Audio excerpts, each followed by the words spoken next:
1956 November 1-നാണ് കേരളപ്പിറവി ദിനമായി ആഘോഷിക്കുന്നത്.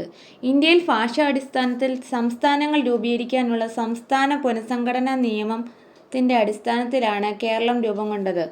മലയാളം മുഖ്യ ഭാഷയായി സംസാരിക്കുന്നു.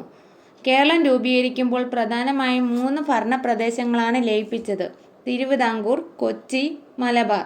തിരുവിതാംകൂർ പഴയ തിരുവിതാംകൂർ നാട്ടുരാജ്യം, കൊച്ചി പഴയ കൊച്ചി നാട്ടുരാജ്യം, തിരുക്കൊച്ചി. 1949 തിരുവിതാംകൂറും കൊച്ചിയും ചേർന്ന് തിരുക്കൊച്ചി സംസ്ഥാനം രൂപീകരിച്ചു.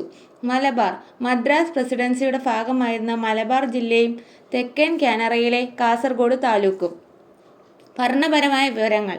ജില്ലകൾ. കേരളം രൂപീകരിക്കുമ്പോൾ തിരുവനന്തപുരം, കൊല്ലം, കോട്ടയം, തൃശൂർ, മലബാർ എന്നീ ജില്ലകൾ ഉണ്ടായിരുന്നു. ആദ്യ ഗവർണർ ബി. രാമകൃഷ്ണ റാവു. ആദ്യ തിരഞ്ഞെടുപ്പ് 1957 ഫെബ്രുവരി 28. ആദ്യ മുഖ്യമന്ത്രി EMS നമ്പൂതിരിപ്പാട്. കേരളത്തിനെ ദൈവത്തിൻ്റെ സ്വന്തം നാട് എന്ന് വിളിക്കുന്നു. കേരളത്തിലെ സാംസ്കാരിക കലകൾ: കഥകളി, മോഹിനിയാട്ടം, ഓണം.